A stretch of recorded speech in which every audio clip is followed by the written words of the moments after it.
Hi, I'm the Rap Critic. Let's talk about Desiigner. It's Desiigner, right? Unless the double I is like a typo? Well, why the hell are there two I's in it? Is it some sort of vision-related gag or something? Well, anyway, let's talk about Desiigner. Or just design. I'm just gonna go with designer. So back in, wait. As far as I'm seeing, he's only made 3 songs.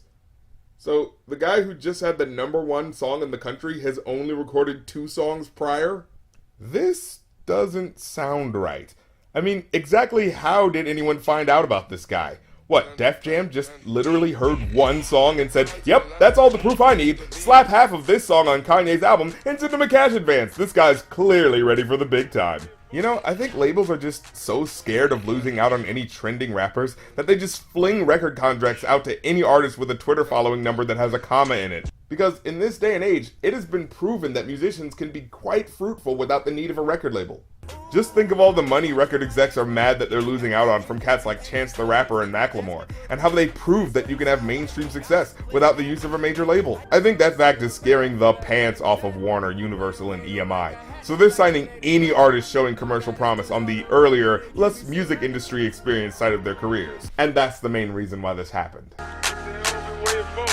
Oh yeah, judging by the amount of songs you have in your catalog, the people have been waiting for an earth-shattering 9 minutes. Sorry, I'm not coming off as jealous, am I? I'm more worried. I'm willing to bet that in 5 years we're going to see the behind-the-scenes special on how Designer barely got 3% of the overall profits from his music and merchandise, and owns none of the publishing rights. Mark my words. I mean, I hope that he's gonna be able to negotiate his contracts properly, but hip-hop history has shown that that's not gonna be the case. I got broads in Atlanta, just to lean the family. Now I know what you guys are waiting for. This is the point where I say that this guy sounds like Future, with the brave, groundbreaking piece of information that might be. But let me let you guys in on a little secret.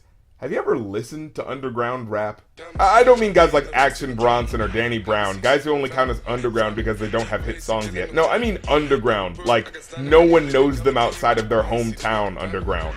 Yeah, go listen to your local rap radio station when they play their local talent, and especially in the South, you might find a little pattern. Everyone sounds like Future. Yeah, contrary to what most may believe, the underground isn't some purity zone where every rapper is a boundary-pushing musician being shut down by a music industry that won't dare show true, raw talent. Nah, most of it's just a hopeless dredge of copycats, imitating whatever's popular and easiest to imitate. And Future's the one right now doing the easiest trend, being a mumble-mouthed drug dealer slathered in autotune that makes any vocal mistakes sound cool instead of awkward and disjointed. No, seriously, go to the limelight hour of your local rap stations where they play regional artists on Sundays at 11 p.m. because, you know, they play real hip-hop when no one's awake. And you'll see that Designer is not alone in his attempt to replicate what's popular. Let's not act like, call off the dogs everyone, we found the one Future imitator. Truth is, in 2016, if you're signing a guy after he's only made 3 songs, chances are pretty good that he's going to sound like Future. Then again, what's especially baffling in this guy's case is how not only has he emulated Future's style, he's actually gotten a song that's been more successful than Future. Future has never had a #1 song before, and somehow Designer was able to do that in 3. So let's see what could possibly be the reason behind such success by checking it out. Panda. Panda. Panda, panda, panda, panda. Well, here's a good place to start. Why is the song called Panda? Well, apparently there's a white BMW X6 that looks like a panda because of its black and white color scheme. However, I find this little term of endearment to be kind of insignificant because, well, doesn't every car that's painted white and have black tires and a black grille look like a panda color scheme? I just don't see why this particular white car with dark spots around it deserves a nickname any more than any of the other cars. Maybe if it was like a car with giraffe colors or something, yeah, that'd be notable. But if you're giving pet names to a car whose color scheme is essentially just white, yeah, that's not really that compelling. And why does he put so much emphasis around the white car when in the actual verse he talks more about what's going on in the black Phantom one? I be putting myself in the fantasy legacies. Found feelings, I feel it, pull up in the phantom. Hope killers understand me. Well, if you're hoping anyone will understand you, you should probably work on your enunciation skills. I mean, sometimes I feel like I'm the only one who understands some of these rappers, purely because I actually look at their mouths and listen to the actual consonants when they speak. For instance, there's a point where he says, but pretty much every lyric site I've been to says that he says this.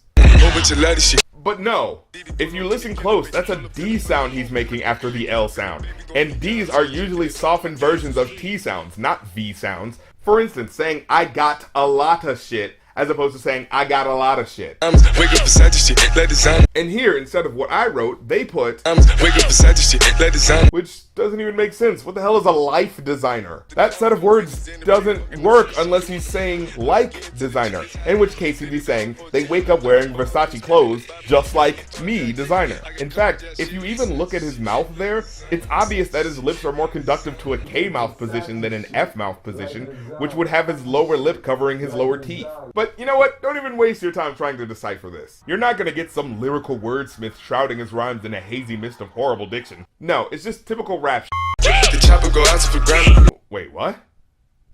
The chopper goes Oscar for Grammys? So the chopper, his gun, goes Oscar like the Grouch? Or no, like the Grammy, like the award show. So it goes movie award show for music award show? What the f does that mean? Dancing bigger than the Panda. Dancing bigger than a panda. Do pandas dance? Is that a thing? Do we find pandas out in the wild dancing in a big way? Do pandas dance with dignity? Sister, what the hell are you talking about? I mean, there's this video of a panda, but he's not actually dancing. He's just scratching his back, and it happens to look like dancing.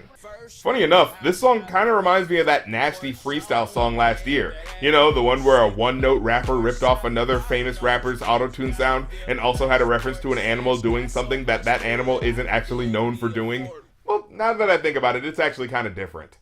I originally heard this song on another song from Kanye's album, The Life of Pablo. Literally, it was the same verse, but on a Kanye West song, and it was called Father Stretch My Hands Part 2.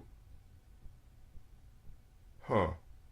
So, this verse that Designer just rapped that's purely about drugs, murder, death, and panda cars is somehow supposed to be tied into a song called Father Stretch My Hands Part 2? Oh, okay.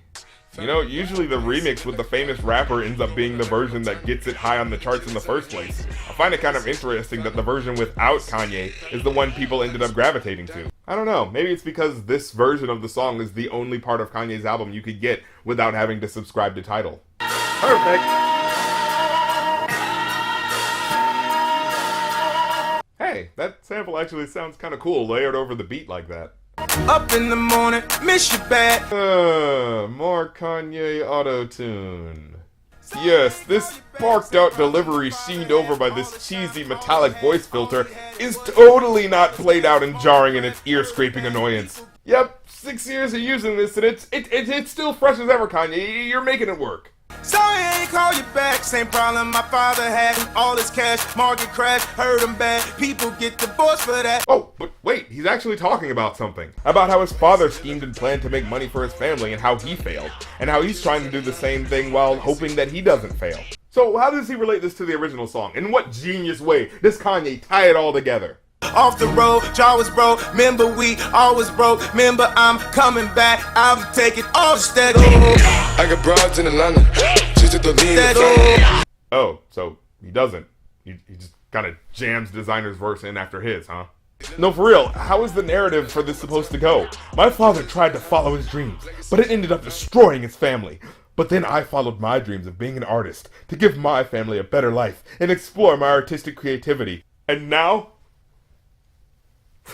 I have sex with women who are from Atlanta. I knew I could do it. I mean, maybe you could say there's like a message about how he's trying to make a better life, but he's being taken down by the materialistic forces of society. I mean, maybe if you like look at it sideways, like with a little dirt kicked in your eye, you could totally make that out.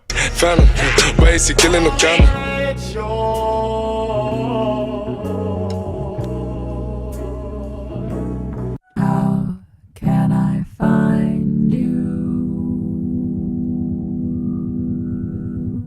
Who do you turn to? Man, Life of Pablo is a weird-ass album. But yeah, overall, for the original chart-topping version of the song, I'd give it a 2 out of 5. It's not the worst thing in the world, it's not in-your-face bad, and despite the bored-sounding delivery, Designer at least looks like he's having a fun time, I mean, in everything he appears in.